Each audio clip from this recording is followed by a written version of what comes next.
Okay, in just a minute, we're going to start brushing some cyanotype chemistry.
I'm going to get some water.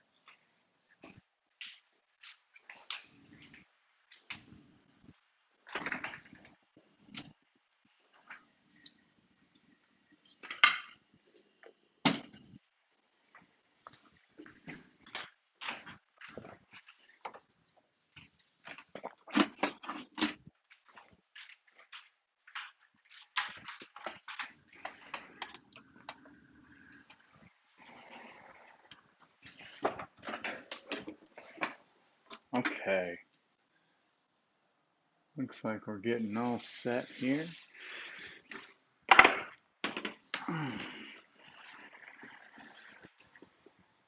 Hey,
this is our fun kit. Let's open it up.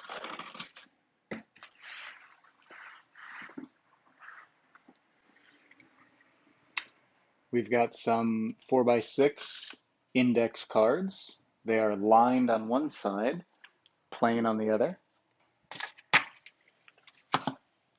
We've got this sketchbook. It says create in a script font. That's not relevant, but it's how I'm identifying it at the moment. These will be our pages that we will be sensitizing with cyanotype today.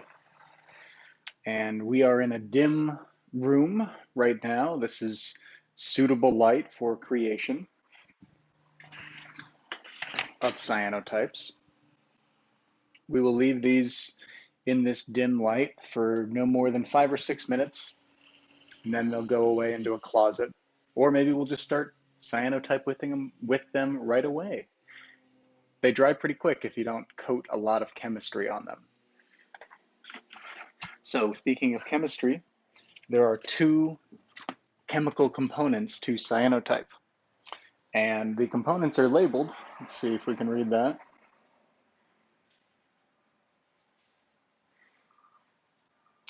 Part A is a bottle that contains water with a specific amount of potassium ferricyanide in it.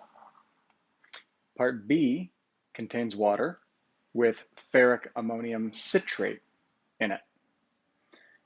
and they have a specific amount each of the chemical.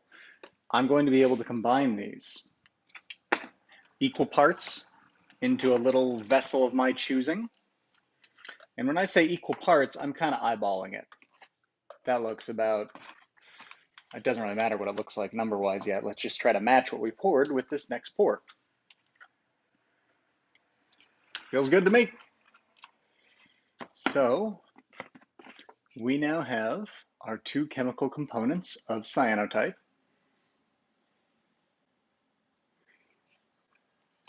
And that's kind of a yellowish color. It's hard to see without a white background behind it, but now you got a little better context. Here we go. We've just mixed our cyanotype chemistry. That was pretty easy. So we can put these two bottles away for now. They are not going to be used for the rest of this process.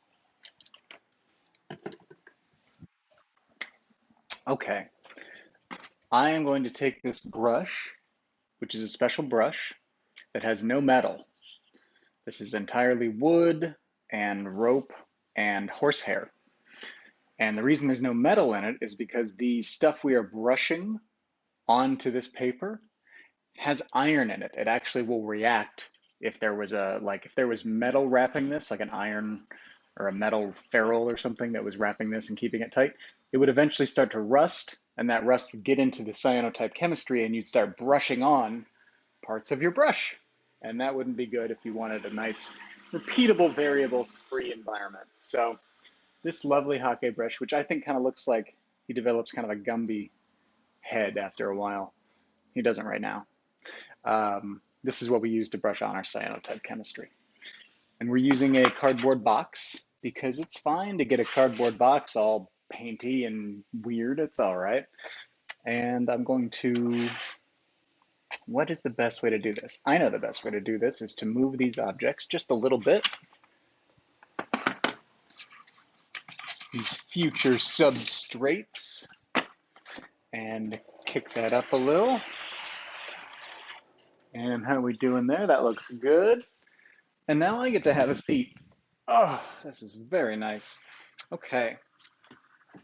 So the first thing we're going to do is a couple of these 4x6 index cards. So thank you, Creation Book. We will put you there for now. And we've got our cyanotype chemistry here. Got our brush. Got our cards. We should have a plan of attack for where these cards are going to go, because they're going to need to sit undisturbed for a few minutes. So I think go like this.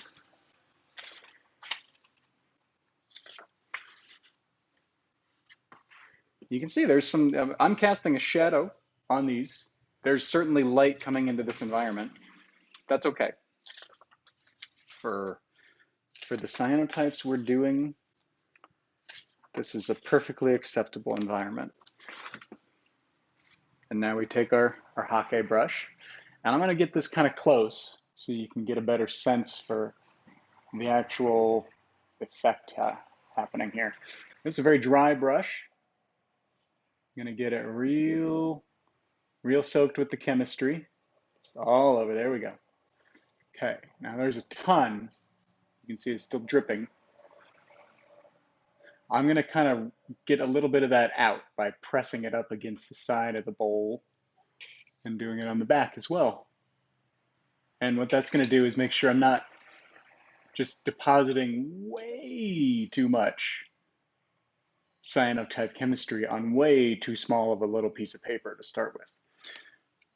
So we've got a nice brush here. It's already starting to do its Gumby head thing a little bit.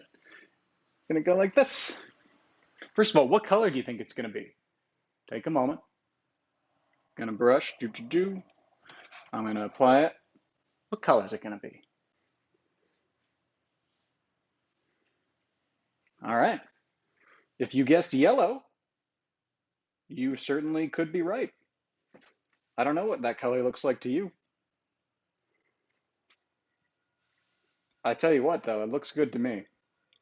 I think this is a healthy batch of cyanotype chemistry that we've got here. And that's a good thing, because we're going to make great cyanotypes with it. all these pages. You can see I'm just kind of, there's no plan. We just do what feels right.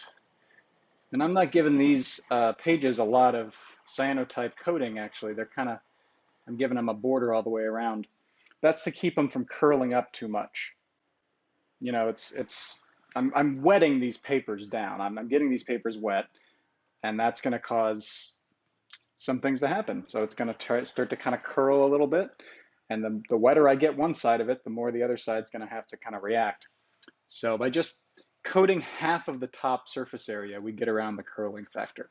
And to show you what I mean, I'll coat this one all the way. And we'll just watch what happens compared to this one.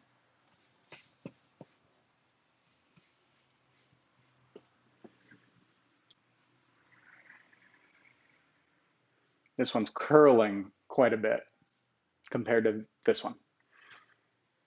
So that's why I like to make it a short border, at least to start with, because we can, once these are somewhat dry, we can go and brush more cyanotype chemistry onto each of them and give them an extra layer of sun sensitivity.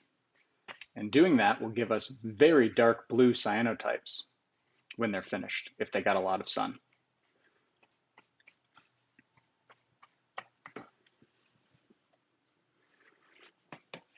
These still have some parts of them.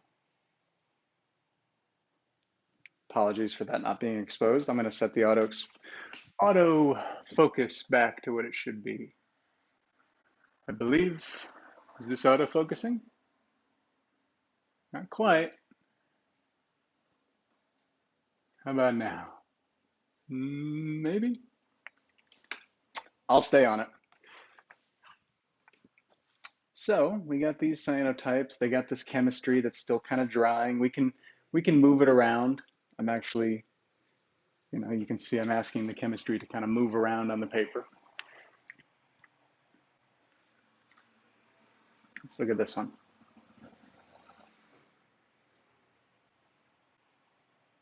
Most of the chemistry is at the top of the paper, and it's kind of dripping down.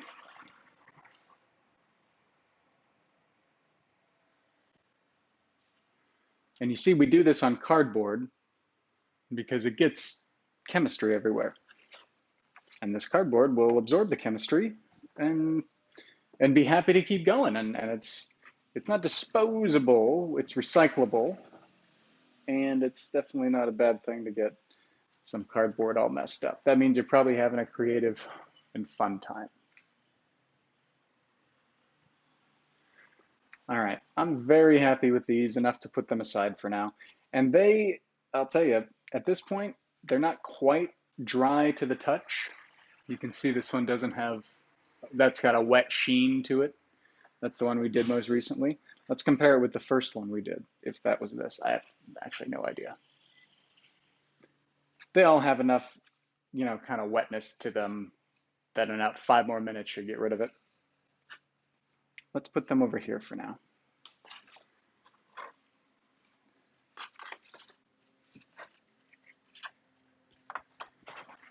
It's a nice thing about these little ones is they're easy to just stack out of the way. They're kind of like, oh, we'll be here hanging out. They're chilling poolside here.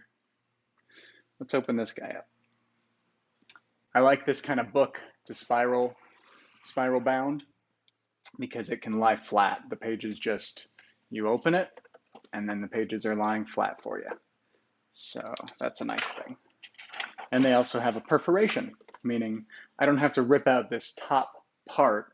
There's a line under it that's perforated, so that'll help me keep it nice and neat as I go through the pages. Oh, sorry to bonk you, friend. There we are. We're doing the same thing to this paper that we did to the little ones, except this one has a little more surface area, so we can put a little more chemistry on it. I'm going to also give it a border, that white border. And everyone has a different technique for brushing cyanotypes.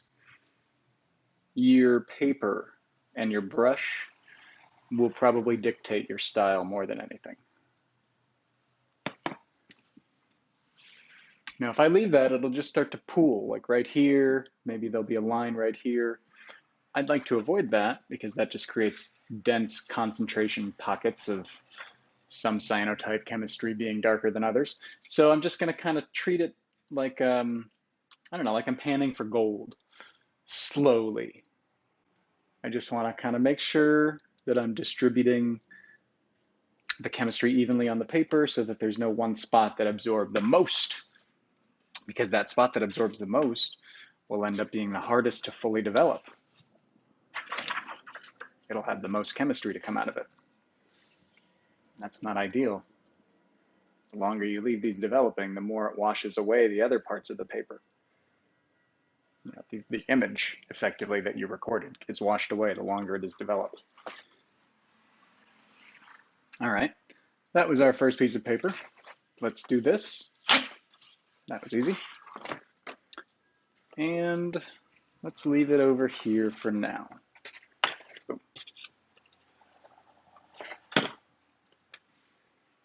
Can these be stacked yet? Yeah, they can be stacked. All right. Now you're a little wet. You're good. You're getting there. You're not there yet. So close. You look great.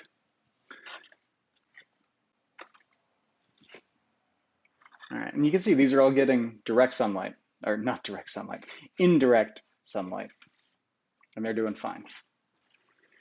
Let's do another. Let's flip this page. See, now we just asked all the chemistry to drip down the page, and we flipped it. Now we're asking all the chemistry to drip down to now drip down.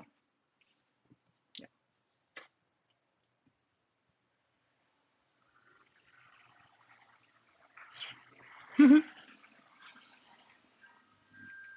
All right, let's do this. Let's commit.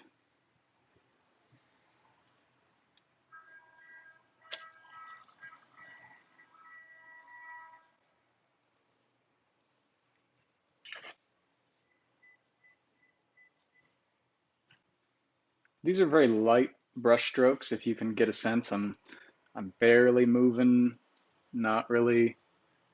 I'm barely dragging it. Doesn't need much force. It's fully loaded with water and heavy chemicals that are weighing it down. So I don't have to do much.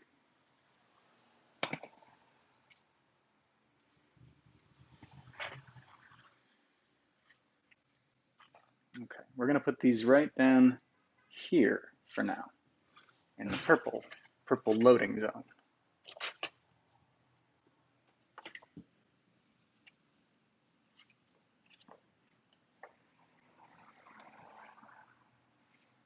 And that looks good. Let's do that.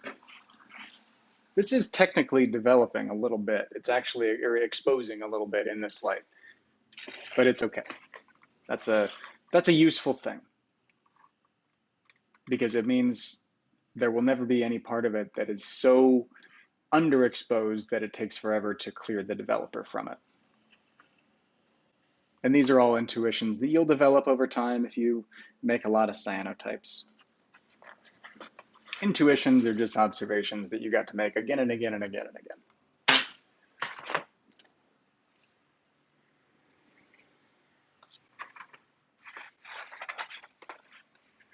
Okay, here's a beautiful sheet of cyano paper. We're going to put it out of the sun and the shade entirely.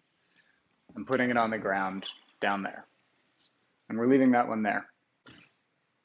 We'll see if they look any different in 10 minutes. So how many sheets are we going to get from this batch of cyanotype chemistry? I would say if I kept making sheets like this, we'd get it out 10 to 15 more. Depends on if I give them a second coating or not.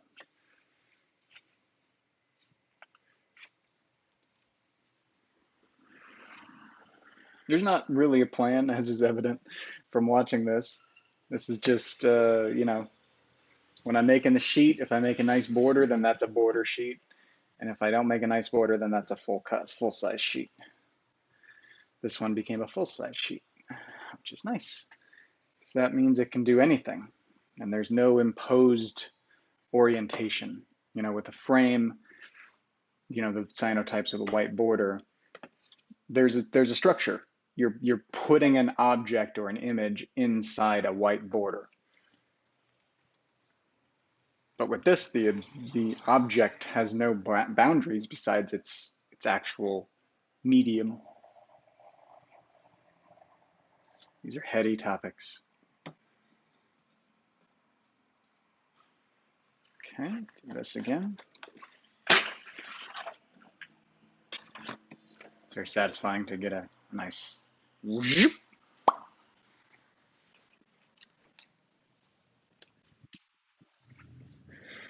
Yeah, I've got a couple pieces of cyanotype paper right here, pre-made.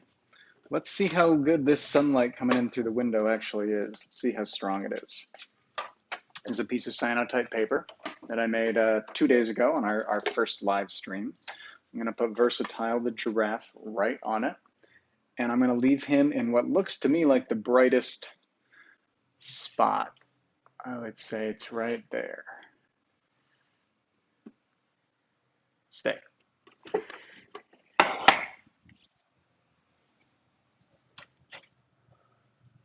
Let's do another fun one on this paper. Let's do kind of an effect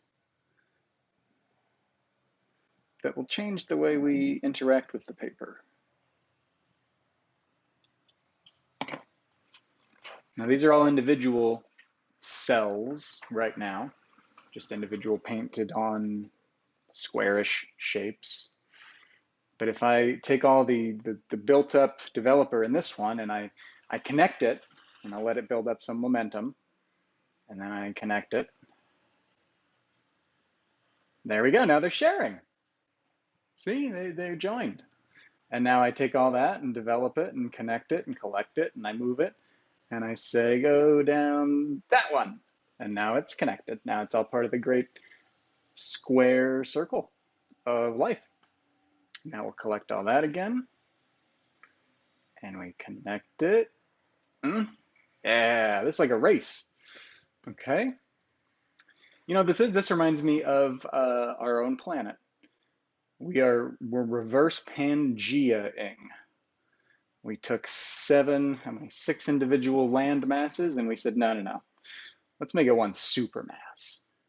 All right, let's make that. Yeah, okay, now we only have one more. And then all these cyanotype chemistry will be reconnected with itself after that brief interlude of disconnection. Okay, and do we have enough? Oh, yeah. Okay. Well, that was a more than satisfying journey. Thank you. Make sure this all dries well. See, now this paper has told us what to do with it. And what is that? I don't know yet. But it's telling us something.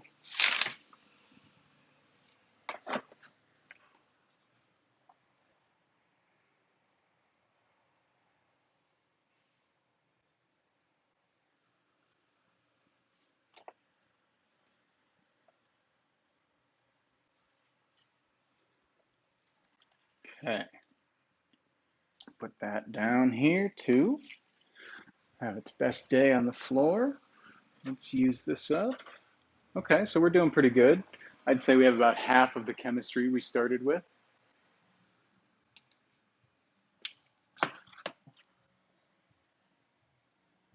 Now, I mentioned we were going to do some pages that had 2 coatings. I haven't done that yet.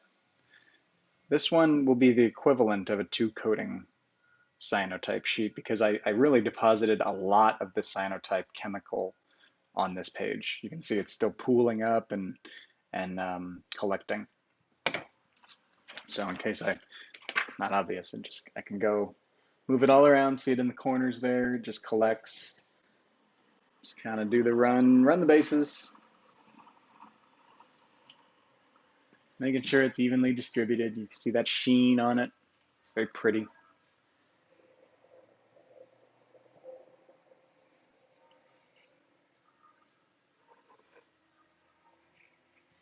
See, it's going to collect in that bottom corner. There we go.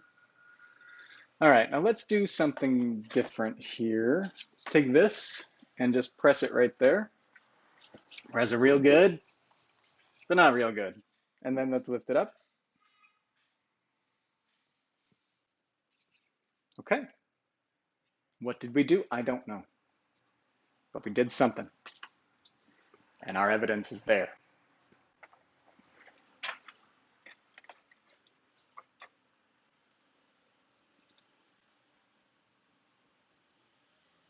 I know what we did. We efficiently used excess chemistry. We treated this as a blotter. This might be a new way to do these. Let's see. Well, that looks pretty nice. Let's give it another coat. I'm willing to let that be a thing.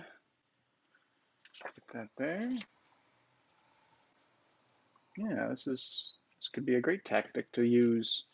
I'll make a big sheet with excess chemistry on it, and then I'll just dip the 4x6s in it. I wonder if we'll impart any additional textures through this. It looks, I don't know, looks to me different. It looks to me, comma, different than the others. So that's cool.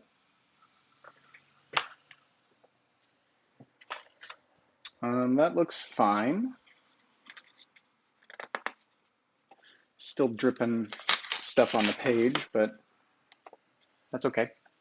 This is interesting. I wonder what that is. I guess maybe that's ink from the, or dirt from the 4x6 lined rule. We'll find out. Oh, versatile. I'm sorry, buddy. All right, well, let's do this because that works nicely. Here, and he's fine. Let's do this.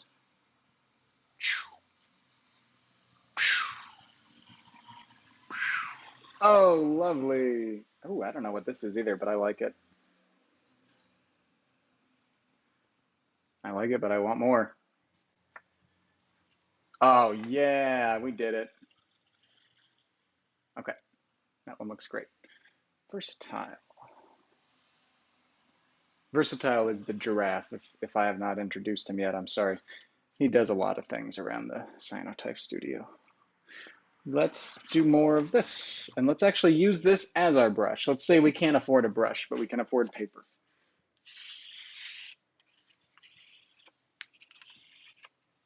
All right, that's working. It's giving us an effect. I'm being careful not to let it kind of frictionalize and kick up any chemistry at me. Yeah, it seems to be adhering nicely. Ooh, it's almost like a script calligraphy brush. I am so glad that this live stream is where I'm discovering this. I don't know if anyone's watching, but man, it's a neat thing to make a new discovery and have it be documented. All right, let's do that.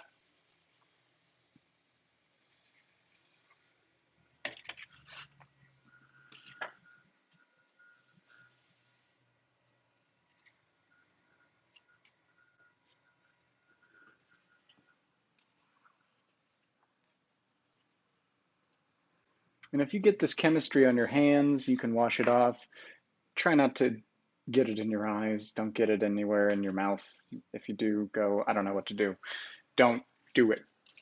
But it's safe enough to work with your hands if you're mindful of things like, you know, it's technically a caustic chemical, so you don't want it interacting with your blood, but your skin will keep you safe. That's its whole job. We're not working with it in high dosages that would require us to be protective with our hands. And these two chemistries don't react with anything until you bring them to very high temperatures, above where you'd even boil water. And I don't think any of us are going to set our cyanotypes on fire. Unless you use a magnifying glass to burn them with the sunlight, and that might do it. So don't do that. That would be a dangerous thing to do. But you don't even need to use a magnifying glass with a cyanotype paper. The sun will burn it on its own given enough time. This is a really pretty piece of paper. I like this. And I'm so curious to see what happens with Versatile over here, because I've never poured cyanotype chemistry on a pre-existing cyanotype from days ago.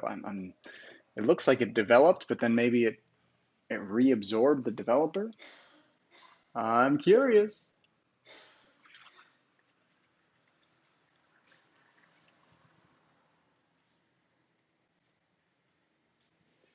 All right, we're just reassociating this developer with different parts of the paper that it may not remember anymore because it's been a while. It's been like 5 minutes. And there we go. Let's compare these papers. I know we made a beautiful mess. There is order to this. This is the paper one of the first papers we brushed. Let's compare it. We've left it in this indirect sunlight for 5 to 10 minutes. Let's compare it with the ones down here that have been in more shade comparatively.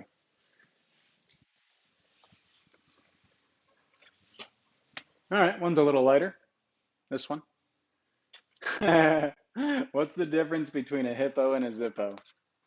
One is a big land animal, and the other is a little lighter. I know. Yep, it's a good one. Alrighty. I think we've got all our cyanotype chemistry except for the bits that we haven't used, so let's distribute them appropriately. Kind of go like this. And boop, boop, boop,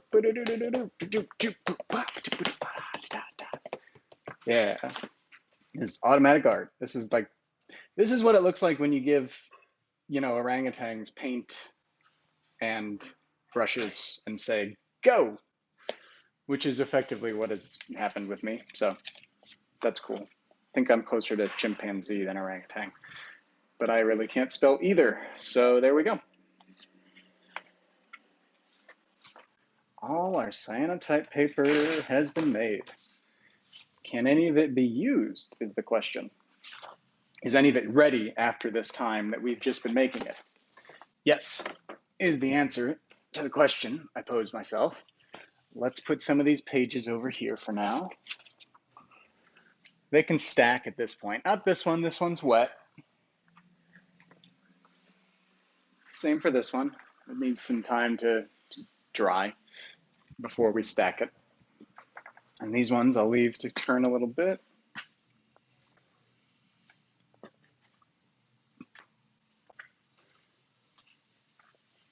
All right, so these are done. These are all stackable, usable. Let's put them over here. That one's got some, maybe it's not ready yet. These other ones are. Versatile. Let's leave you. Now let's move.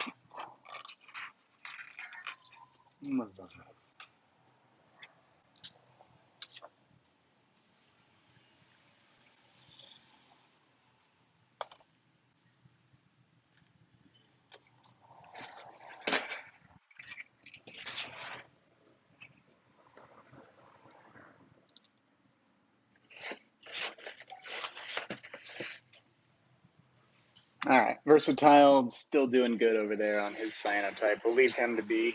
I'm going to take this, and I'm actually going to wash it in front of you all so you can see it.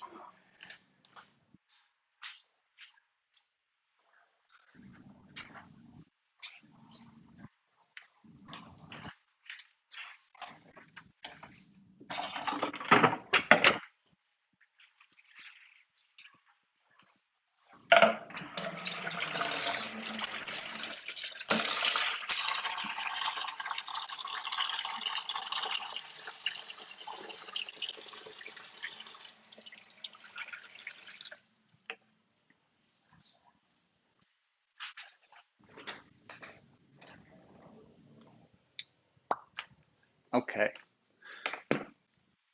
We have this beautiful, clean, clear water right here. Yeah, it's a keeper. And we're going to take our brush and we're going to do that.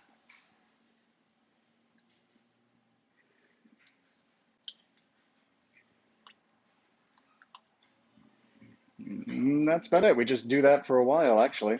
I would do this either under a little bit of running water to start it and then let it soak to get some of the chemistry out and then drain it. But I mostly wanted to show you how much chemistry comes off when it gets drained. This is a very thirsty brush.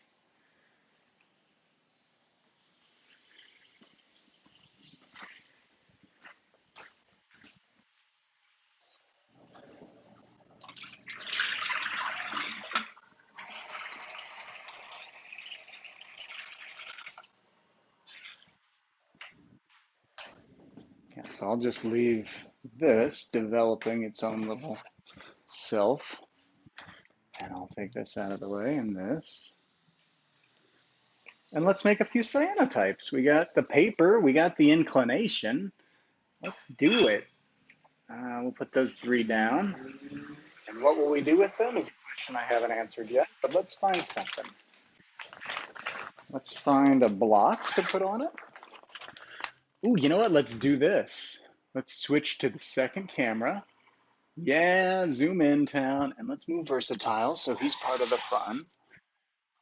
Yeah, buddy. Okay. Now that cut the mirror out. Sorry. Whatever. Okay. Let's start by putting this here. I feel like Kermit the Frog whenever I say here, and I'm okay with that. I'm getting okay with that. People like Kermit. Okay, let's do this. Sometimes you just got to dump all your blocks out.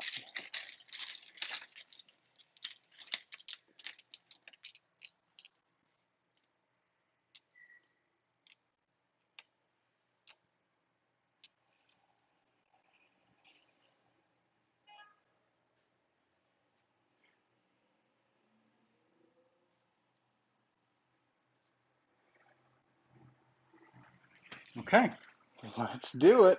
You know what? Before I do this, I'm going to take these other pages out of here. 1 second. We're going to let them dry in peace. Okay, now they're happy.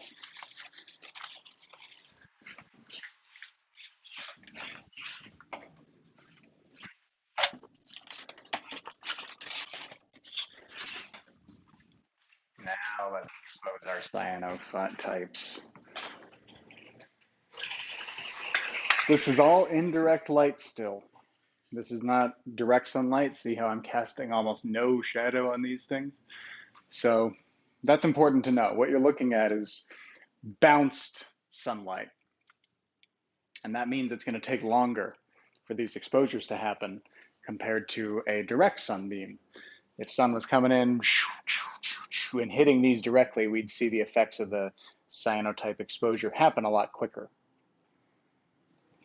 But indirect light is diffused and scattered and not as focused. So at any given point, it's going in every direction instead of one particular direction. Versatile, I'm going to lift him up. We'll see how he's been doing in this light. Oh, lovely. And you don't want to wash him off. I don't think he needs that on him.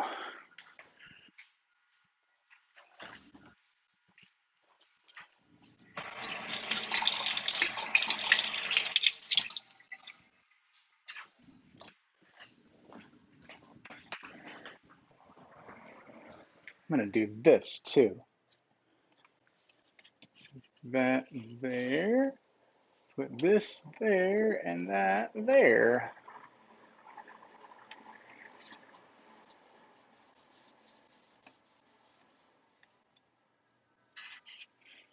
Neato. Versatile can go back, as he does. That's all good. We saw this get made just now. Let's put a block on it. And we have this space. Why are we not doing more with it? Okay, let's put this one down. A circle. We're getting crazy.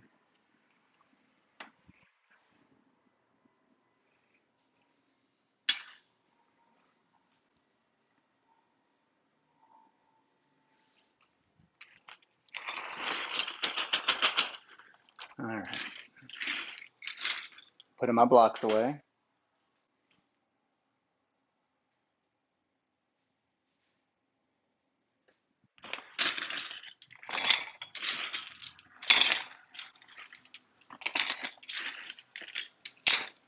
where I'm positioned in the house I'm in, light only comes in after around 2 o'clock. And it is not 2 o'clock where I am right now, which is why we are making cyanotypes in the shade. Oh, Lego friend. You know what? I got another card for you. Let me locate it.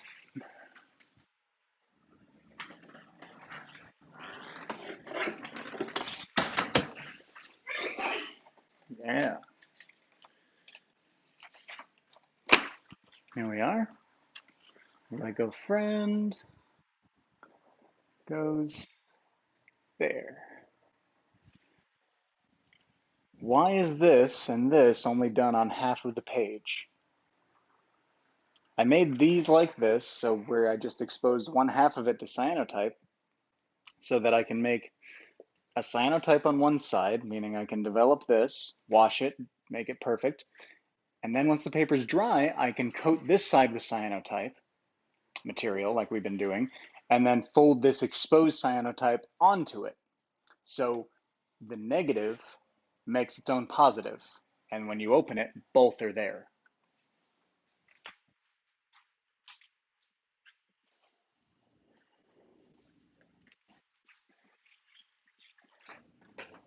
Let's see.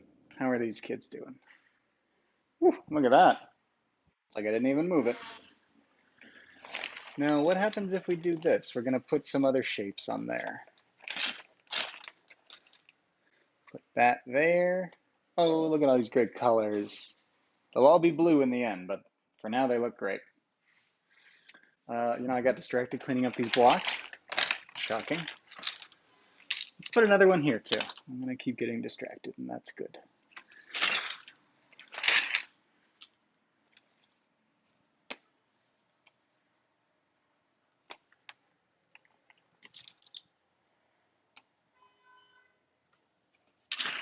I like spelling out letters with these blocks. There's so much that you can do with those shapes. Or that could be a P or a B or a lowercase letter, a Q. Could be a music note. As long as you got a brain, it can be something.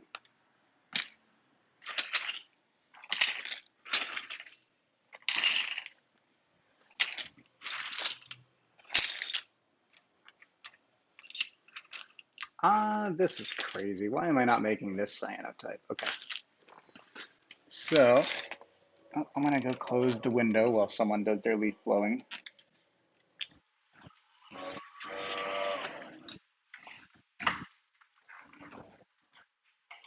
All right. I'm going to put these back in here. They're going to be happy. And I'm going to do one more cyanotype while you're here with me. We'll call them a shadotype. And I don't want to get anyone's hopes too up. I don't think these are going to be done by the time this live stream is done. These are going to take longer than we have allotted for this particular joyful moment. But that's okay. I'll wait to develop them until I see you again. All right, where's our paper we just made? It's over here.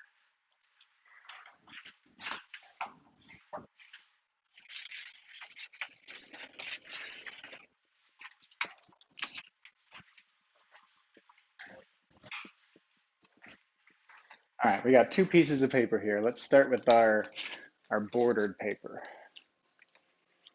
Go, and then let's go like this. Yep. And let's go with our non-bordered paper, and let's go like this.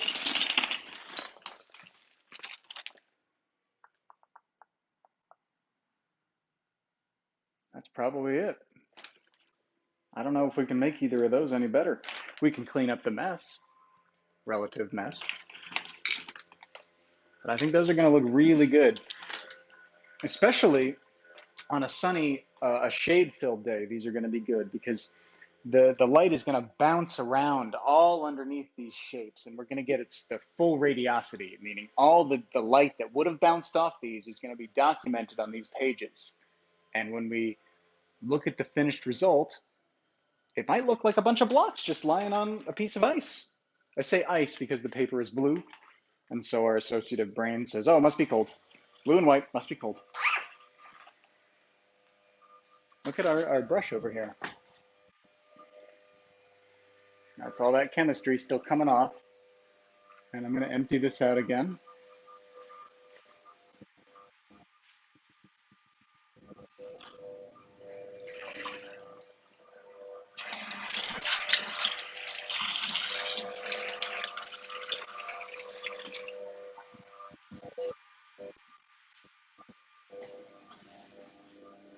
Let's do one more clearing pass with our brush.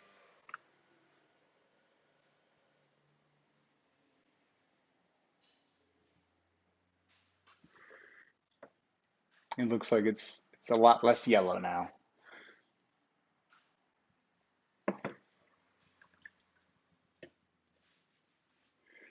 So it's only been a few minutes for this, and this. Let's see, let's lift something up.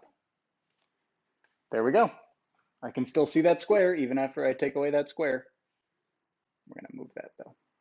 There we go. There's plenty more we could do, but nothing else is ours to do. This was a good day of cyanotype making. I don't know if I have anything to review. Yes, yes, we have cyanotypes from yesterday to look at. Let's see how those turned out. I promised an hour of cyanotyping goodness, and it's only been 40 minutes. Hey, perfect. I also found, just a quick side note, the example I discussed with this Lego character and the only half exposed cyanotype sheet. I was going to develop it and then make a contact print by pressing the develop print onto an unexposed piece of cyanotype paper on the other side. This is what that eventually would look like. So originally, this was a piece of cyanotype paper that was only exposed, or that I was only sensitized on this side, and the other side at the time was white. So imagine that this paper looked more like this at that point. And then I took once this has been developed, I coated this piece with more cyanotype chemistry. So we brushed it, like we've been doing. And then I turned this piece of paper over onto that piece and then exposed it to sunlight for a while. And then once I opened it up and developed it, the end result was this. So there we go. This became that, this became that. And things that were formerly inverted objects now look like solid objects relative to what we expect from a photograph. And this can be done, this contact printing process where you let the light from one side transfer onto the unexposed cyanotype on the other. This can happen because these pages are so thin. Like there's plenty of light coming through. You can see even in this indirect sunlight, you can see my hand on the back of it. So that means it can transmit light through it. That's a good thing when you want to make copies of things. What have we got? Here was our very first cyanotype of the yesterday. Move it over there. These are yesterday's as well.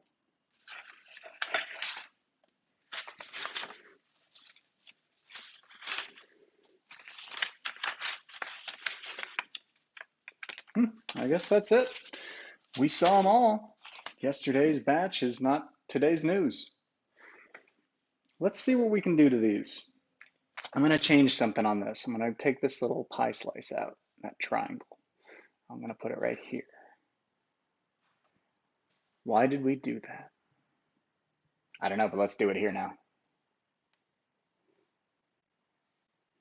You can choose with cyanotypes to do one of two things. Lean into existing symmetries or create asymmetries. And they're both good choices for creating an interesting cyanotype. Let's get closer on this one.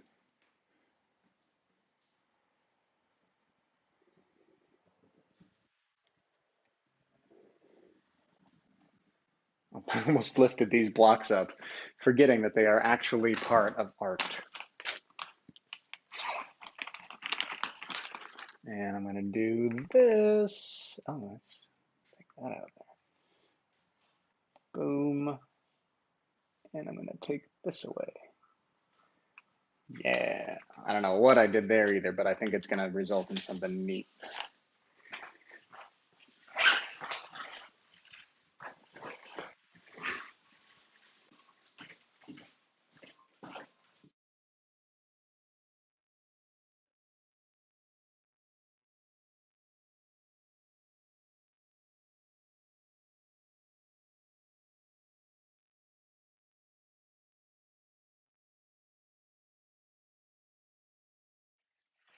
All right, what have we got? Let's see.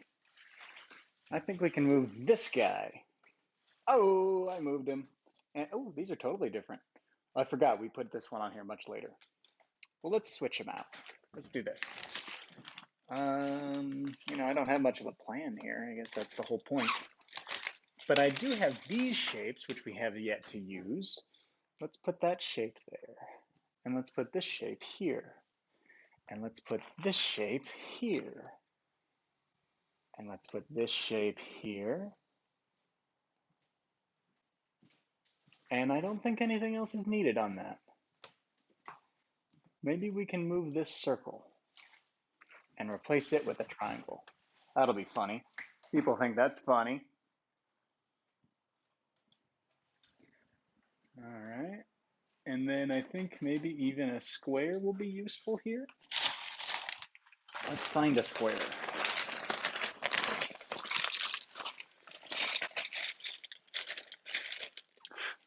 This is crazy. I shouldn't look for a piece. There's a piece right here.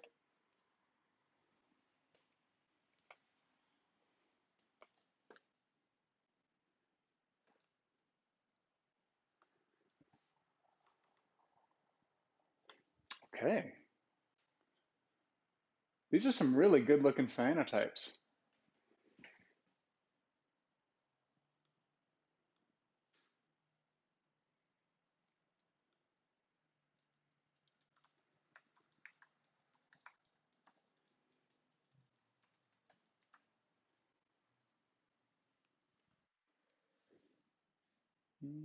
Okay, now let's do something and let's turn this cyanotype 180 degrees.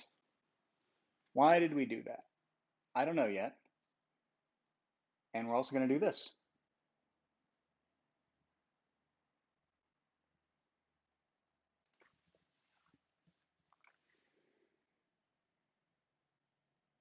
All right, let's see what these look like in a little more shade.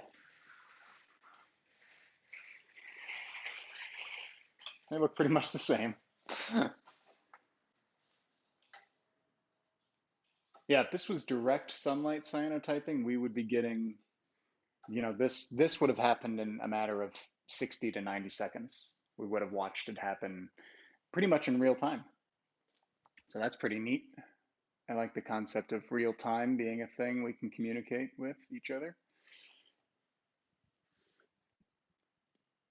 Well, let's do this. Take a few blocks out. Just throw off the order.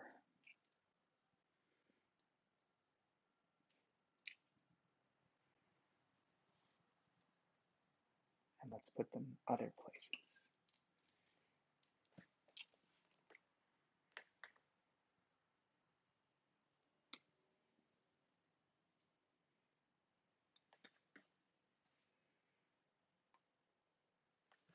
And let's turn this guy. And the triangle. Let's turn all the things. Everything that can be turned. Every season. Turned slash flipped. I'm good with both. Flipping a rhombus didn't do much.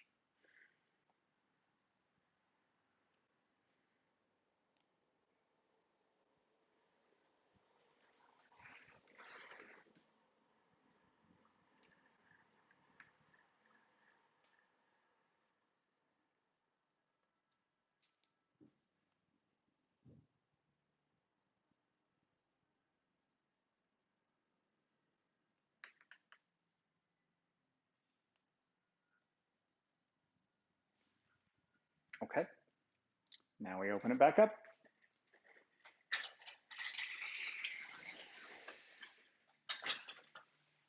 Looks like we're still getting a little bit of the color out of this. That's good.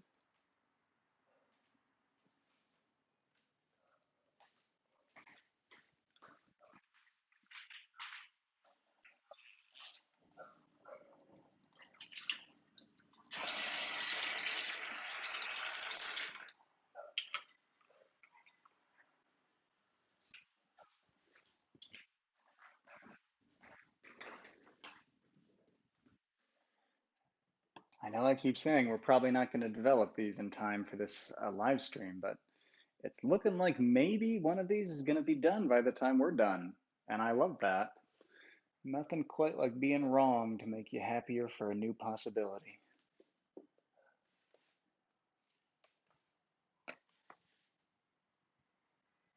These are going to take a while. I'm going to see to that.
I really like what's happening with this one. I'm going to get a little closer on that one. Yeah. Yeah, I think that's super neat. That gradation that was the white part on this cyanotype, the lighter colored part that's not white, is the shadow that once was there from where it was positioned in the ridge. See how it's getting pretty much no light here, here, and here? And those are the parts that happen to look the lightest. I know that sounds paradoxical, but when you understand that everything the light touches gets darker, suddenly this makes more sense.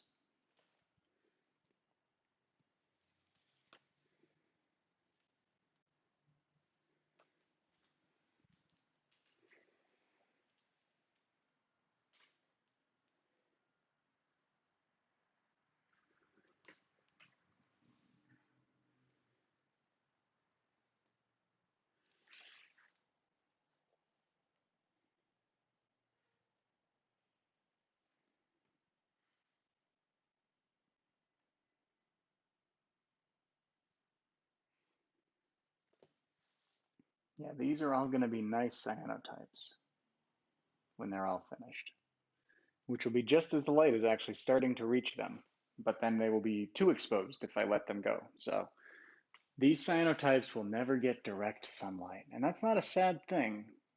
A cyanotype's life is composed entirely of the point at which it gets brushed on until the point at which it comes out of the development bath. And every point in between, they are very happy to be getting any sunlight. And yes, I can personify pieces of paper just as easily as any of these other things.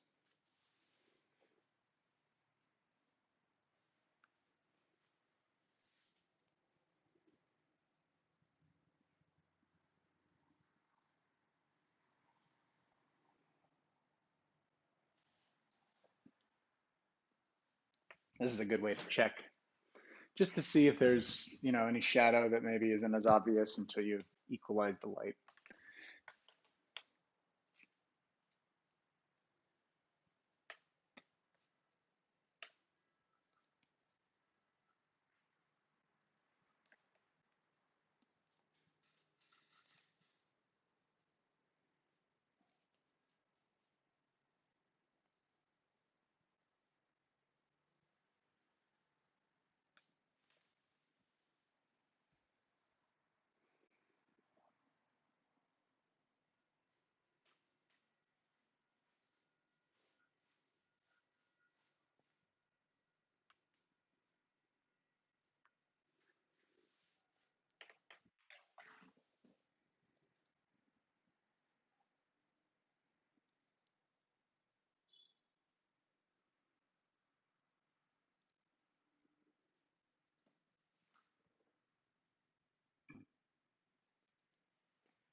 I don't think we've changed anything on this except for moving one block. We must be satisfied.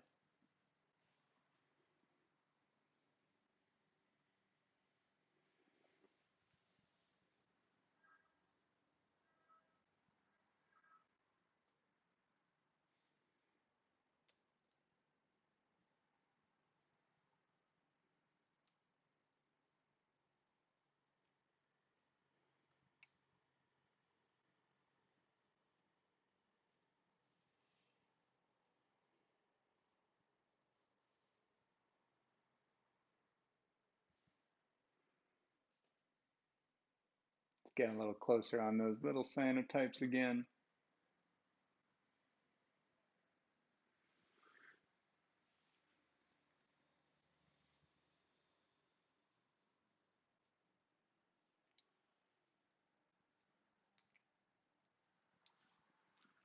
That's an interesting one. Let's keep it interesting. Go like that. And then let's do this. Wonk it out.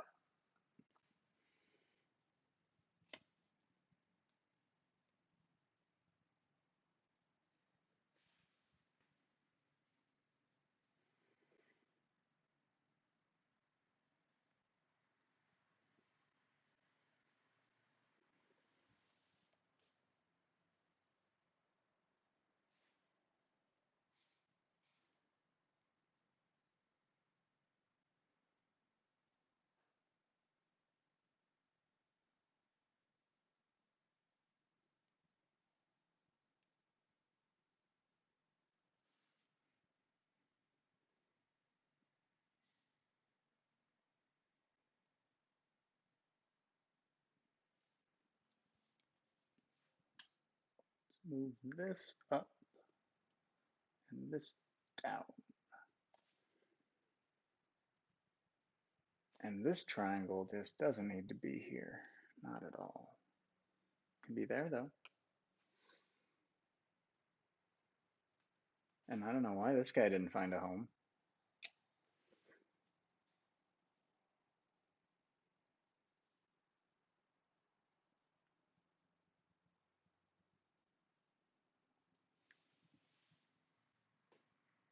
Okay, it's time to develop one of these.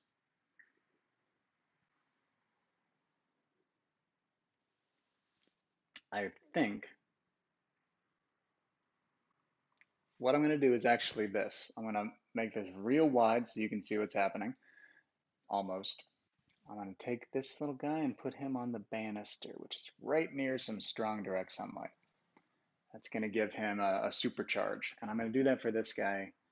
Can I do that for any other ones without changing them too much? Yeah, I can do that for this one. We're going to give these guys just a supercharging in this nice light. They're going to love it. I'm not going to change anything. They're not going to miss anything. I know this is must-see TV.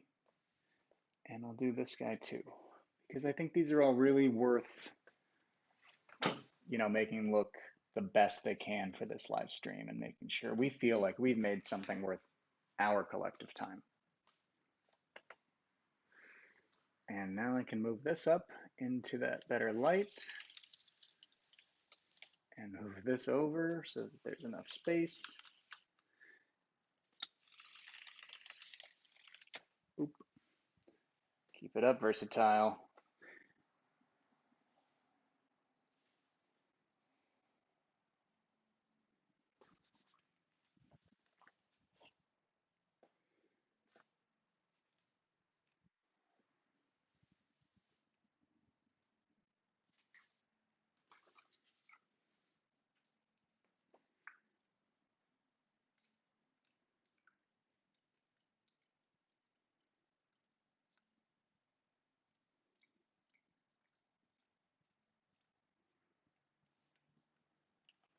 Keep that in the shade for now.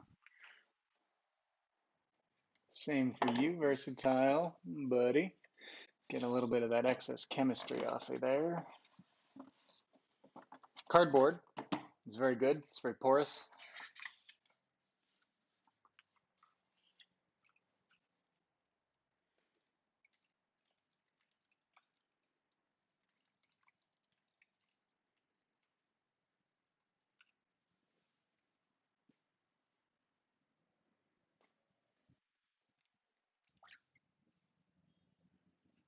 Okay, let's bring in our other cyanotypes again.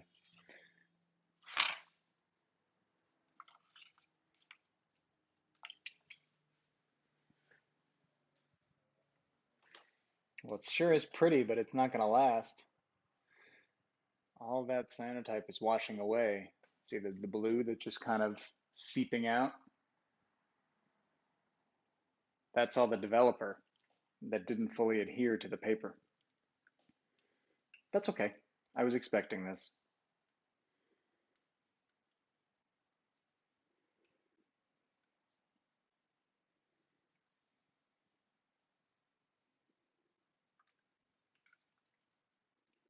Let's see how the other ones look.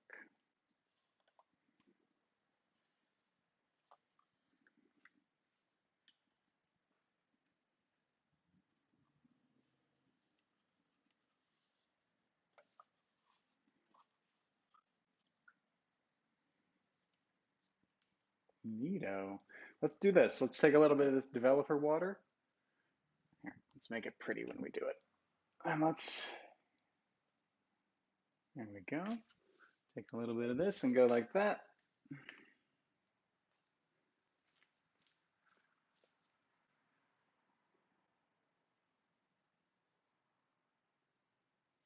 Lovely. What we did there is just develop individual parts of this cyanotype.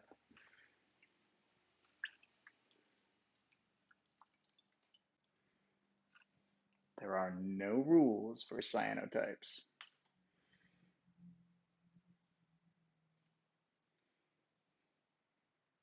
Okay, there we go. Lego guy looking good. Let's see what this one looks like.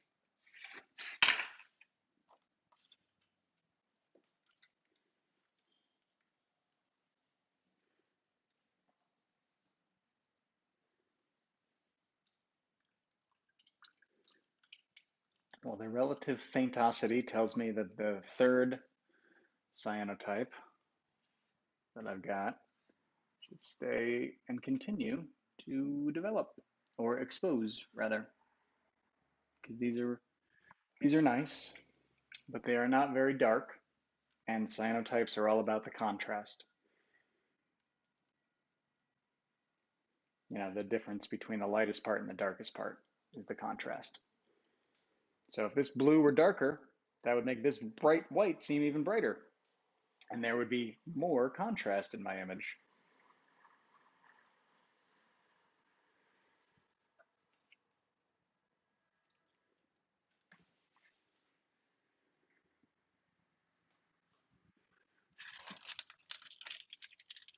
Thank you, Versatile. Very good helping as always.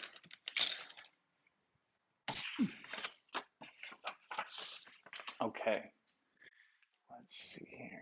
They're fine. Let's rinse these a little tiny bit more.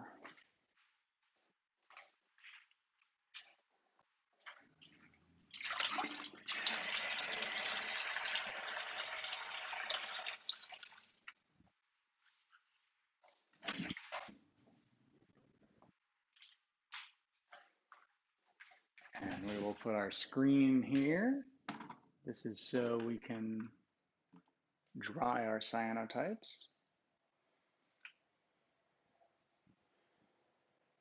Let it drip back down into the bucket.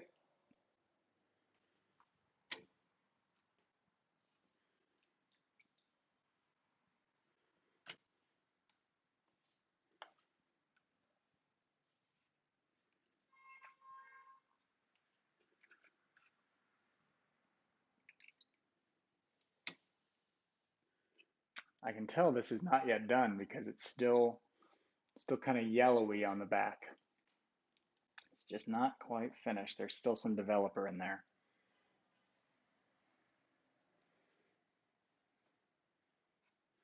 But now we can move these to dry out of the way.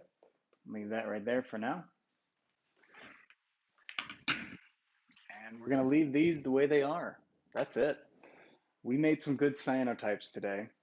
I'm very glad that we made paper together, and I have a supply that I can use in the future after this. And I hope that today, which is Friday, is a good Friday for you.